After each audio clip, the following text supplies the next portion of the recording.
जय संविधान, जय भीम, महात्मा गांधी की जय, गोडसे मुर्दाबाद।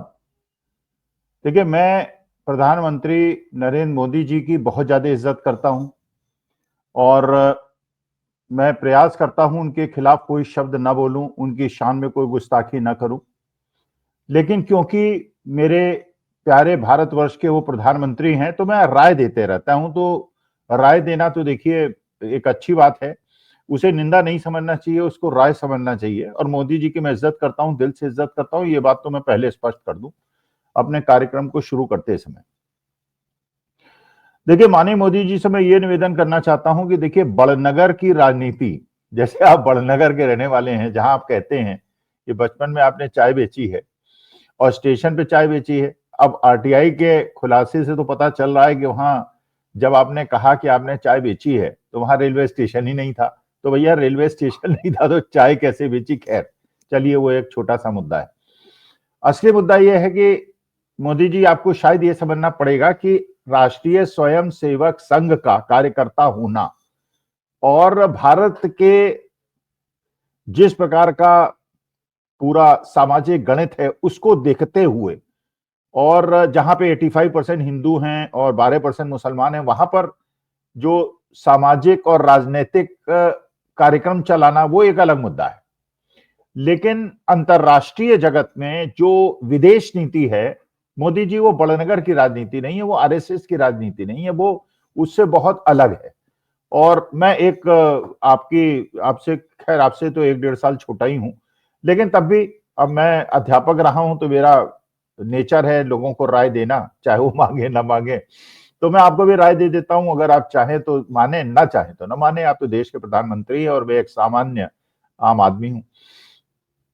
देखिए, अंतरराष्ट्रीय राजनीति में जिस प्रकार के आपने काम किए और जो आपने समझा कि ये बड़नगर की राजनीति है, उससे देश को बहुत खामियाजा भुगतना पड़ रहा है। अब ये प्रश्न केवल गुजरात का नहीं है, बड़नगर का नहीं है, आरएसएस का नहीं है, ये देश का प्रश्न है। इसलिए मेरी मजबूरी है कि मैं आपसे निवेदन करूं। देखिए, जैसे आज के तारीख में, जैसे अभी तक तो आपके भक्तगण और आपके आईटी प्रमुख और सोशल मीडिया के अंदर ये हंगामा किए करते थे कि पूरे विश्व के अंदर आपका डंका बोल रहा है। और अब हमें लग रहा है, सारे देशवासियों को लग रहा है, हर देश जिसकी तरफ हम देखते हैं उससे हमें लग रहा है कि विश्व का हर देश हमारा शत्रु को हो गया है। ऐसा तो इतिहास में कभी नहीं हुआ। ऐसा जो जब से देश आजाद हुआ है कभी ऐसा नहीं हुआ। एक ना एक गुट हमारे साथ होता था या पूरा विश्व हमारे साथ होता था। पंडित जवाहरलाल नेहरू के जमाने में जब रूस और अमेरिका दो बड़ी धुरी हुआ करते थे विश्व की राजनीति की, तो उन्होंने एक गुट निरपेक्ष राजनीति शुरू की थी और उसमें बहुत सारे देश थे। मिस्र था, इजिप्ट था, युगोस्लाविया था, बहुत देश थे। और बाकी वो रूस और अमेरिका दोनों से ये कहते थे कि हम अलग हैं आपसे और हमें इग्नोर आप नहीं कर सकते। और ये भी बात बिल्कुल सही है कि कितना भी मजबूत राष्ट्र हो, चाहे अमेरिका हो, चाहे चीन हो, चाहे रूस हो, आज के तारीख में भी भारतवर्ष को इग्नोर नहीं कर सकता, क्योंकि भारतवर्ष उनकी इंडस्ट्री की प्रोस्पेरिटी के लिए बहुत ज्यादा आवश्यक है। वो अपना माल ही हिंदुस्तान के अंदर बेच सकते हैं। तो भारत, अच्छा, भारत वैसे भी सैन्य शक्ति के मामले में भी और हर क्षेत्र में, आईटी क्षेत्र में, और हमारे जो देश के युवा हैं वो बहुत ज्यादा बुद्धिजीवी हैं, बहुत ज्यादा प्रबुद्ध हैं, और मैथमेटिक्स में और साइंस में उनकी बहुत ज्यादा रुचि है, और वो देश को आगे बढ़ाने में कोई भी कसर नहीं छोड़ना चाहते हैं। लेकिन एक समय था जब दो धुरियां थी, अमेरिका और रूस। उसके बाद एक यूनिपोलर वर्ल्ड बन गया जिसके अंदर केवल एक शक्ति थी, अमेरिका। अच्छा, जब अमेरिका शक्ति थी तब तो ये बात समझ में आती थी कि आप केवल अमेरिका के पिछलग्गू बने रहें, जबकि इंदिरा जी ने भी, आपको याद होगा, 1971 वॉर में अमेरिका को किस प्रकार से उसका चेहरा दिखाया था। और भारतवर्ष के अंदर एक हमारी प्रथा थी और हमारी इतनी बुलंदी थी हमारी प्रतिष्ठा की कि पंडित जवाहरलाल नेहरू हो, इंदिरा गांधी हो, राजीव गांधी हो, मनमोहन सिंह हो, अटल बिहारी वाजपेयी हो, जब भी ये प्रधानमंत्री देश के बाहर विदेश जाते थे तो विदेशी उनका स्वागत करते थे। गोरी चमड़ी वाले उनका स्वागत करते थे। जापान जाते थे, जापान वाले उनका स्वागत करते थे। अमेरिका जाते थे, अमेरिका वाला स्वागत करते थे। और उन्हें इस प्रकार के सूचना तंत्र और सोशल मीडिया की आवश्यकता नहीं होती थी कि डंका बोल रहा है। डंका बोलना ही था क्योंकि भारतवर्ष एक मजबूत राष्ट्र है। अच्छा, जब यूनिपोलर वर्ल्ड हुआ, जब अमेरिका एकमात्र शक्ति बन गया, रूस का जो तेज था वो घट गया, उस समय तो ये बात समझ में आती थी कि अमेरिका क्या पिछलग्गू बने रहे, ये सोचते हुए कि एक ही देश है जो पूरी अमेरिका के अंदर एकमात्र शक्ति बन गया। लेकिन इस यूनिपोलर वर्ल्ड में भी परिवर्तन आ गया। चीन ने जब देखा तो उसे लगा कि अब हमें अमेरिका को चैलेंज करना है, और पिछले 20-25 साल के अंदर उसने जिस प्रकार से अपने देश को एक मैन्युफैक्चरिंग हब बना दिया, प्रोडक्शन का हब बना दिया, बड़े बड़े इंडस्ट्रीज लगाई और एक्सपोर्ट पे उसने अपना ध्यान दिया, तो आज के तारीख में जो वहां के अंदर जो उनका मुख्य आधार है वो क्योंकि प्रोडक्शन है, और जबकि अमेरिका एक कंजम्पशन, अमेरिका एक सर्विस इंडस्ट्री के वजह से आगे बढ़ा, इंडिया एक सर्विस इंडस्ट्री के आगे से बढ़ा, तो चीन ने उस मौके का फायदा उठाया, एक प्रोडक्शन मैन्युफैक्चरिंग हब बन गया और पूरे विश्व के अंदर उसने सारे मैन्युफैक्चर्ड प्रोजेक्ट जो हैं वो भेजने शुरू किए, जिन्हें भारतवर्ष के अंदर भेजे, अमेरिका के अंदर भी भेजे। भारतवर्ष के अंदर ये स्थिति हो गई कि मोदी जी जब से आप आए, उसके पहले मनमोहन सिंह जी के जमाने में जो हमारा चीन से इंपोर्ट था और आज जो चीन से इंपोर्ट है वो डबल हो गया, और हमारा एक्सपोर्ट हम चीन को जो करते थे वो केवल 15% बढ़ा। इसका मतलब यह है कि चीन से आयातित सामान भारतवर्ष के अंदर होता रहा, और जिसकी वजह से अमेरिका को भी लगा कि भाई एक तो हम भारतवर्ष की इसलिए मदद करते हैं कि चीन के पड़ोस में बैठा है और चीन हमारा प्रतिद्वंदी है, और भारतवर्ष तो चीनी से सारा माल आयातित करके चीन की आर्थिक व्यवस्था को मजबूत कर रहा है। अब जो है रूस ने जिस प्रकार से यूक्रेन के ऊपर आक्रमण किया और पूरा विश्व उसको देखता रह गया, किसने हस्तक्षेप करने की हिम्मत नहीं की, बल्कि नेटो ये कह रहा था कि वो साथ देगा, नेटो भी पीछे हट गया। अमेरिका अस्त्र शस्त्र देता रहा लेकिन उसने कोई उसके अलावा कोई मदद नहीं की। अच्छा, अमेरिका ने भी जो अस्त्र शस्त्र दिए वो ग्रांट की तरह नहीं दिए, वो मदद की तरह नहीं दिए, वो लोन की तरह दिए। इसका मतलब यह है कि बाइडेन साहब के जमाने में जो लोन दिया गया यूक्रेन को उनके अस्त्र शस्त्र खरीदने के लिए, वो भी अमेरिका की एक उस प्रकार की बिजनेस की राजनीति थी कि उसने उत्तेजित किया रूस से लड़ने के लिए, और उसके बाद उनको अस्त्र शस्त्र खरीदने के लिए वह शस्त्र भी अमेरिका ने भेजे और उसके लिए लोन दिया, तो लोन के भार उन्होंने बढ़ा दिया यूक्रेन के ऊपर। अब क्योंकि अच्छा, उससे अमेरिका की अर्थव्यवस्था भी अच्छी हो गई, क्योंकि हथियार बेचने में सबसे ज्यादा इनकम अमेरिका की होती है और उसकी अर्थव्यवस्था जो बहुत ज्यादा उसके एक्सपोर्ट्स पर डिपेंडेंट है। अब ये जब रूस ने एक प्रकार से यूक्रेन को रौंद दिया और किसी ने उसमें हस्तक्षेप नहीं किया और चीन ने एक मैन्युफैक्चरिंग हब अपने को बना लिया, तो 3 प्रकार की शक्तियां पूरे विश्व के अंदर बन गई, अमेरिका, रूस और चीन। अच्छा, भारतवर्ष को जैसे एक गुट निरपेक्ष नीति के तहत करना चाहिए था, अगर बड़नगर की राजनीति न करते होते और अंतरराष्ट्रीय राजनीति और विदेश नीति के मामले में अगर थोड़ी समझ होती, तो एक इस प्रकार की नीति बनाते कि ना हम रूस के साथ दिखते, ना अमेरिका के साथ दिखते, ना चीन के साथ दिखते। लेकिन चीन से बढ़ता हुआ आयात और अमेरिका के पीछे लगना, अच्छा वहां भी एक बहुत बड़ी गलती आपने विदेश नीति में कर दी माननीय मोदी जी। मैं तो आपका शुभचिंतक हूं और आपका बहुत सम्मान करता हूं, इसीलिए निवेदन कर रहा हूं कि जब पहले बाइडेन साहब वहां के राष्ट्रपति थे, भाई उसके पहले भी चलिए, जब बाइडेन साहब और डोनाल्ड ट्रंप के बीच में चुनाव लड़ा जा रहा था, तो आपको क्या पड़ी थी कि आप जाके वहां डोनाल्ड ट्रंप की कन्विंसिंग करने लगते? ये तो आज तक अंतरराष्ट्रीय जगह तो कहीं नहीं हुआ, लेकिन आपने वहां पे जाके अब की बार ट्रंप सरकार करना शुरू कर दिया। बाइडेन साहब बुरा माने और लेकिन जीत गए बाइडेन साहब, तो वहां आपका दामा, क्योंकि अब वो बड़नगर की राजनीति थी नहीं, तो वहां पे बाइडेन जीत गए, ट्रंप हार गए। तो पहले बाइडेन आपसे नाराजगी दिखाते रहे। बाइडेन साहब को खुश करने के लिए जब आप अमेरिका गए तो उनकी पत्नी को 7.5 कैरेट का हीरा आपने दे दिया कि इससे बाइडेन साहब खुश हो जाएंगे। लेकिन ये बड़नगर की राजनीति थोड़ी है, किसी बीवी को 2 किलो मिठाई का डिब्बा दे दिया तो आपसे खुश हो जाएगी।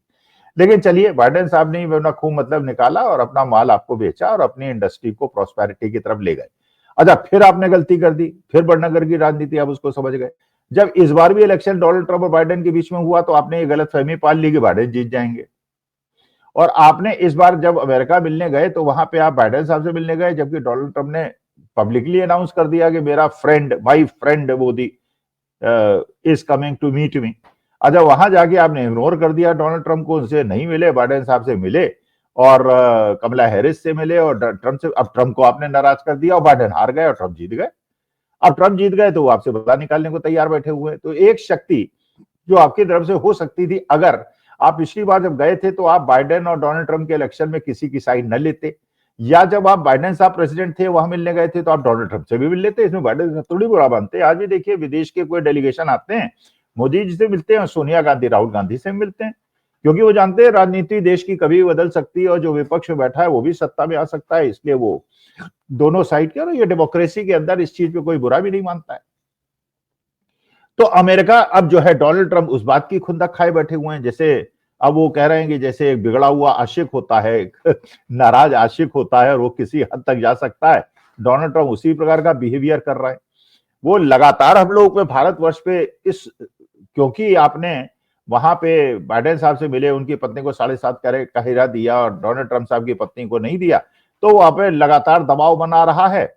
और हार्ले डेविडसन मोटरसाइकिल पे उन्होंने इम्पोर्ट ड्यूटी कम करा दी। तो जब भारतवर्ष के अंदर जब उनकी मोटरसाइकिल ये हार्ले डेविडसन आएगी तो हमारी मोटरसाइकिल इंडस्ट्री को नुकसान होगा।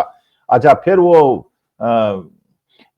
एलन मस्क की जो टेस्ला गाड़ी है उस पे आपने इम्पोर्ट ड्यूटी घटा दी है, तो उसने मुंबई के अंदर एक अपना शोरूम की एडवर्टीजमेंट निकाल दी है, शोरूम किराए पे ले लिया है। इसका मतलब ये है कि टेस्ला कार भी यहाँ आने वाली है क्योंकि आपने इम्पोर्ट ड्यूटी घटा दी है। तो आपकी तो इम्पोर्ट ड्यूटी पे जो इनकम है वो तो कम हो रही है, और टेस्ला कार यहाँ पे आ गई तो भारतवर्ष के अंदर जो कार इंडस्ट्री है उसका भी क्या हाल होगा, आप समझ सकते हैं। अच्छा, इसके अलावा जो वहां से अमेरिका से इंपोर्ट होने वाली विस्की थी उस पर भी आपने इंपोर्ट ड्यूटी घटा दी। तो अमेरिका के इतने दबाव में आप चलते चले आ रहे हैं और सीना तान के आप ये नहीं कह सकते कि भारतवर्ष को मिस्टर ट्रंप आप इतना इग्नोर मत कीजिए, इतना ज्यादा नाराज मत कीजिए, क्योंकि एक तो हम चाइना के बगल में बैठे हुए हैं और चाइना को चैलेंज करने वाले एकमात्र हम बड़े देश हैं, और आप हमारा सपोर्ट नहीं करेंगे, हमारी इकोनॉमी को अगर बर्बाद कर देंगे तो हम चीन का मुकाबला कैसे करेंगे, और इस सब कॉन्टिनेंट के अंदर आप कैसे चाहेंगे कि आपका कोई मित्र बैठा हो। तो ये छोटी सी विदेश नीति की गलती, जिसमें आप किसी से मिलते हैं, फिर उसकी कन्वेंसिंग करते हैं, फिर उसके अपोजिशन से मिलते हैं, और वो जिसकी आप कन्वेंसिंग करते हैं वो हार जाता है। मैं तो नहीं कहूंगा, मैं तो आपकी बहुत इज्जत करता हूं, लोग इस बात को पनौती कहने लगते हैं, लेकिन मैं तो नहीं कहूंगा, क्योंकि मैं तो आपकी इस प्रकार के शब्द आपके लोग, लेकिन लोग कह रहे हैं, सोशल मीडिया पे कह रहे हैं, इसलिए आपकी मैं नॉलेज में डाल रहा हूं। अब वो उसने टैरिफ लगा दिए भारतवर्ष के ऊपर, भारतवर्ष के ऊपर टैरिफ लगा दिए, चीन के ऊपर लगा दिए, उसने कनाडा के ऊपर लगा दिए। अब ये अगर टैरिफ लगा देंगे तो हमारी भारत की जो आर्थिक नीति उसका क्या होगा। अच्छा, ये तो अमेरिका के साथ हमारा हो रहा है। अच्छा, रूस इस बात से बुरा बना हुआ है कि हम अमेरिका की गोदी में बैठे हैं, उसकी हर बात मानते चले जा रहे हैं। भाई, पहले जब अमेरिका ने टैरिफ लगाया था और ये कहा था कि रूस का तेल कोई नहीं खरीदेगा, लेकिन भारतवर्ष ने उसको खरीदा था। ईरान से हमारा तेल खरीदना बंद करा दिया अमेरिका ने। अब रूस से भी इस बार उन्होंने कह दिया और भारत ने मान लिया कि हम रूस से तेल नहीं मंगाएंगे, तो इसका माने तेल जो हमें 20% सस्ता मिल रहा था अब अमेरिका से महंगे दाम पे बुलाएंगे। तो रूस इस बात से नाराज हो गए कि अमेरिका उसका साथ क्यों नहीं रहा है। तो अमेरिका भी आपसे नाराज हो गया, रूस भी आपके साथ हो गया। कनाडा के साथ आपको पता ही है क्या हो रहा है। वहां पे एक एक्सट्रीमिस्ट पे उनका आरोप है कि आपने हत्या करा दी, तो कनाडा से भी आपके तनाव चल रहे हैं। तो कनाडा हो गया, अमेरिका हो गया, रूस हो गया, चीन से आपकी स्थिति आपको पता ही है।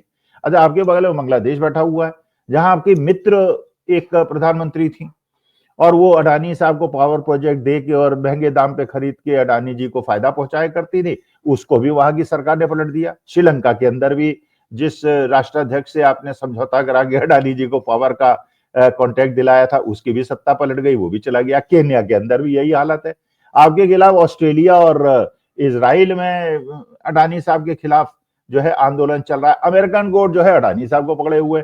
तो माननीय मोदी जी, मेरा तो केवल आपसे निवेदन है, इज्जत में आपकी बहुत ज्यादा करता हूं, कि ये जो आप बड़नगर की रांधी समझ के अंतरराष्ट्रीय राजनीति को कर रहे हैं, भाई देश के अंदर तो चलिए ठीक है, आप हिंदुओं को भड़का सकते हैं, हिंदू 85% है, मुसलमान कम है, उनको बार बार औरंगजेब और टीपू सुल्तान हैदर अली की बात करके आप हिंदुओं को, जो बेचारे निर्बोध हैं और जिनको बहुत ज्यादा राजनीति और अंतर्राष्ट्रीय राजनीति का नहीं पता है, उनका शोषण करके आप चुनाव तो जीत सकते हैं। लेकिन भारतवर्ष की अगर इस प्रकार की स्थिति आपने बना दी है कि पूरे विश्व के अंदर कोई ढूंढे हमारा मित्र नहीं मिल रहा है, तो मोदी जी, मेरा आपसे निवेदन है, जयशंकर साहब को कृपा करके रिप्लेस कर दीजिए और किसी ऐसे व्यक्ति को करिए जो पॉलिटिशियन ना हो, लेकिन उसे एक्सटर्नल अफेयर्स और विदेश नीति के बारे में बहुत ज्यादा ज्ञान हो, और ऐसा हो जो कि ऐसी जटिल परिस्थिति में जहां पे अमेरिका, रूस और चीन तीन महाशक्तियां बन के खड़ी हो रही हैं, तो कहीं तीन हाथियों की लड़ाई में हम कना कुचल जाएं।